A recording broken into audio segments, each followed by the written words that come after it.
If DC doesn't course correct soon, they will be in the same place Marvel was 12 months ago. A publisher full of mediocre or worse titles with little to no enthusiasm for their projects. DC Comics is trending in the wrong direction. Over the past year or so, Hal Jordan and the Green Lantern Corps, Super Sons, Nightwing, Flash, Aquaman, Wonder Woman, Superman, and Action Comics were canceled or received terrible new creative direction. These titles would have made up the bulk of DC Comics' top 5. DC Comics is struggling to replace them with new quality series. The new Justice League books are okay, but nothing special in my opinion. DC only features a couple of books I consider great or better. It was a struggle filling out DC Comics' top 5 list. The publisher currently features a glut of okay books, but few that stand out. The difference between my DC Comics honorable mentions and books 4 and 5 on my list is negligible. The Adventures of the Super Sons, Teen Titans, and The Batman Who Laughs all just missed out on my top 5. The Adventures of the Super Sons is a fun prequel to the fantastic Super Sons series. Super Sons was canceled when Marvel reject Brian Michael Bendis took over the Superman character. John Kent is the perfect foil to the far too serious Damian Wayne. The further adventures of Damian and John are a bittersweet read. This is likely the last time we'll ever see them together. Teen Titans also features Damian Wayne's Robin on a much bigger team.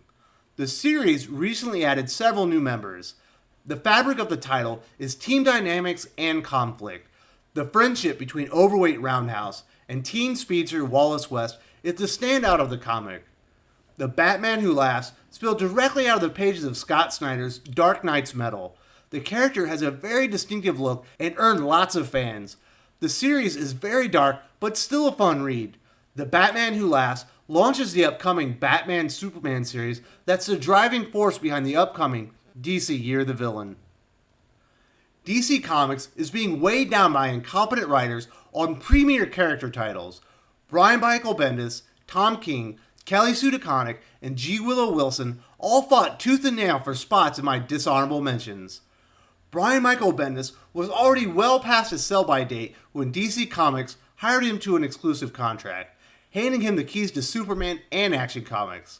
Since then, he systematically dismantled Superman's family and rendered Clark Kent a worthless father and husband. The Superman series is by far the inferior of the two titles. Bendis rarely presents the DC icon either as super or heroic. DC Comics brass are wasting fantastic artists Ivan Rice and Steve Epting on Bendis' Superman titles. He's managed to shed any new readers the series gained when it rebooted to number 1 in just 10 short months. Tom King's Batman started faltering down the stretch towards the ill-fated The Wedding issue. Batman was becoming less competent, letting Joker murder people right in front of him. Since The Wedding, the series has been consumed by Bruce Wayne's depression and apparent dementia, culminating in one of the worst story arcs in comic book history, Nightmares. Batman hemorrhaged nearly 40% of its reader base since issue number 50. King is currently experiencing one of the most amazing falls from grace the industry has ever witnessed. Tom King's magnus opus of terrible storytelling and character assassination is Heroes in Crisis.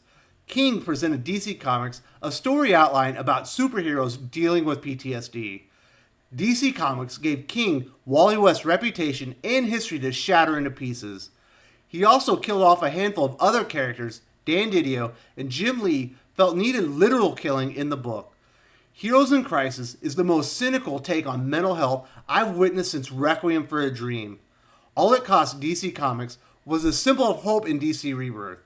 Didio and company are also wasting superstar artists Clay Mann, Mitch Gerrits, Lee Weeks, and others on King's pretentious books.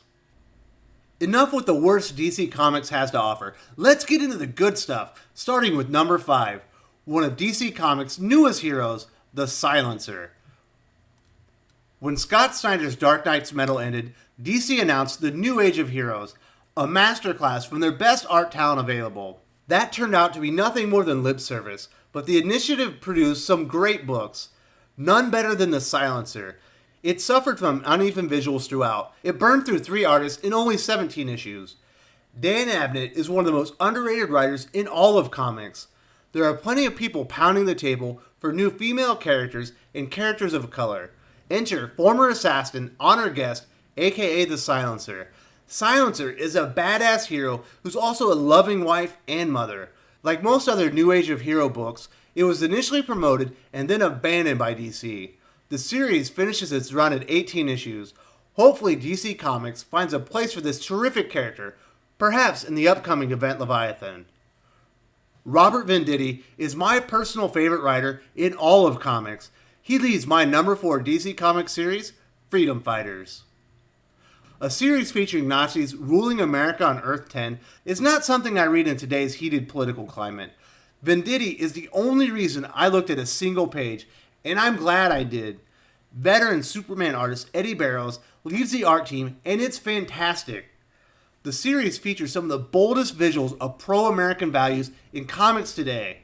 It's strange seeing Uncle Sam walking through a cemetery lamenting the death of American freedoms. It almost feels dirty. You never see anything like this anywhere in Western culture. I'm honestly shocked Venditti and Barrows were able to put this kind of iconography on paper. It's easily my favorite page of art in any comic book the past year. The new Freedom Fighter team is made up of new characters, many assuming the mantle from older relatives. Venditti does a masterful job getting readers up to speed with Doll Girl, Black Condor, the Human Bomb, and others. The return of Uncle Sam to face the son of his old nemesis Adolf Hitler is really exciting. The series features an alternate version of Superman called Overman, who's brainwashed by the Nazi regime. The series isn't promoted at all, despite being one of the best comics DC has to offer. Batman is easily the most popular character at DC Comics. Brian Edward Hill leads the newest series featuring the Dark Knight, Batman, and the Outsiders. If there's one thing that's held Hill back during his time in the industry, it's the quality of his artists. DC Comics pairs him with Dexter Soy on Batman and the Outsiders. Soy is the most underrated artist in all of comics, in my opinion. He's a fantastic visual storyteller. His action is very impactful and easy to follow. Color artist Veronica Gandini puts the series visuals over the top. Batman and the Outsiders only released one issue, but it's a continuation of Brian Hill's fantastic story arc in Detective Comics. Hill is fantastic writing street-level characters, and you can tell he has a true love for Batman. The Outsiders are made up of Black Lightning, Katana, Orphan, and the Signal. Black Lightning is brought in by Bruce to lead the team and help finish preparing Cassandra Cain and Duke Thomas. Katana is his second in command. I can't wait to see what he does with Tamashiro Tatsu. I'm a sucker for cool swords, samurai, and badass hero uniforms.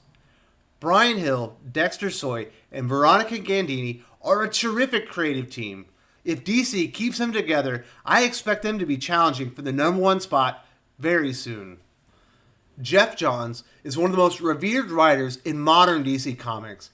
At number 2 is his fantastic Watchmen DC Universe crossover series, Doomsday Clock. Doomsday Clock has been plagued by delays for almost a year now. The series was supposed to be the culmination of the first 2 years of DC Rebirth. I've heard it's been altered since the end of Dark Knight's Metal and may now tie into Year of the Villain. That's yet to be confirmed, but the timing makes sense. When issues of Doomsday Clock release, they are among the best in the industry. Artist Gary Frank is one of the brightest talents in the comic biz. His work on Doomsday Clock is nothing short of extraordinary. He marries the look and feel of Alan Moore and Dave Gibbons' seminal Watchmen into the DC universe with perfection. His visual style is tight and crisp, and his character work is very expressive. Jeff Johns is writing at peak ability on Doomsday Clock. Writing the sequel to what many believe is the greatest comic series of all times is no small task. Mime and Marionette stand out as the best. In Doomsday Clock number 10, John throws readers and the DC universe for an absolute loop. Watchmen's all-powerful Dr. Manhattan, who experiences periods of time concurrently, is aware of the DC multiverse. He's witnessed all the crises of the DC universe since Superman's arrival in 1939. Not only that, he's affected them. How exactly hasn't been fully realized. It's a shame Jeff Johns is no longer the central creative voice at DC Comics. He gets the universe and the characters, something their current quote-unquote superstars Tom King and Brian Michael Bendis completely fail at. The only thing keeping Doomsday Clock from #1 are the insane release delays. Missing a deadline here or there is one thing. What's happening with Doomsday Clock is borderline malpractice.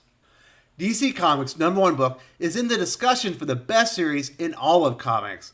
Robert Venditti and Brian Hitch teamed to create DC Comics' best series, Hawkman. Venditti and Hitch are elevating Carter Hall from C-list character to one of the richest in all the DC universe. Brian Hitch might not be the biggest name in the industry, but he was made to draw Hawkman. He makes Carter Hall look extremely powerful and heroic while in fight. The series also features the best set of B covers at DC Comics, and it ain't even close. Unfortunately, issue 12 was Hitch's last on Hawkman. Will Conrad takes over art duties next issue. He's not a major name in the industry, but the unfinished works he's posted on social media look very promising. Venditti set out to take the Hawkman mythos created over years and meld them into one coherent narrative. He succeeded beyond anyone's expectations. Readers now understand Carter Hall reincarnates across space and time, atoning for his sins as the general of the Deathbringer armies. During the 12-issue story arc, Hawkman visited past lives from Thanagar, Krypton, Egypt, and the Microverse to learn how to protect Earth from the Deathbringers. It culminates in an amazing battle pitting an army of Hawkmen summoned across space and time versus Carter's former Deathbringer brethren. The story issues 1 through 12 encompass is among the best told in the past decade. And the best part is, Dan Didio and Jim Lee seem to have little interest in the character. Hawkman will likely remain its own title, unaffected by the terrible creative decisions of Tom King and Bendis. That's my official DC Comics top 5 list. DC Comics' top-end quality has decreased dramatically. Flagship series Superman, Batman, Wonder Woman, and Aquaman are all in terrible places creatively. A majority of DC Comics' best artistic talents are currently working on special projects or King and Bendis-led series. DC still has a much better cadre of writing and art talent, but they are being badly mismanaged by Dan Didio and Jim Lee. Batman and the Outsiders, Doomsday Clock, and Hawkman are all great in spite of their terrible leadership and direction. If DC doesn't course correct soon, they will be in the same place Marvel was 12 months ago, a publisher full of mediocre or worse titles with little to no enthusiasm for their projects. What do you think of my top 5 list? Did I get it all wrong? Do you have a different book at #1? Did I miss the mark with my dishonorable mentions? Do you have a sleeper DC book I need to know about? Please let me know your thoughts and your personal DC Comics top 5 in the comments section. If you enjoyed this video, please give it a like. I would appreciate it very much. It helps us attract more views for the channel. Subscribe for future commentary, comic book news, and reviews. And don't forget to ring the bell for notifications. If you want to talk comics, movies, and much, much more, you can follow me on Twitter at Wes_from_TC. With that, Salamat Po, and I'm out.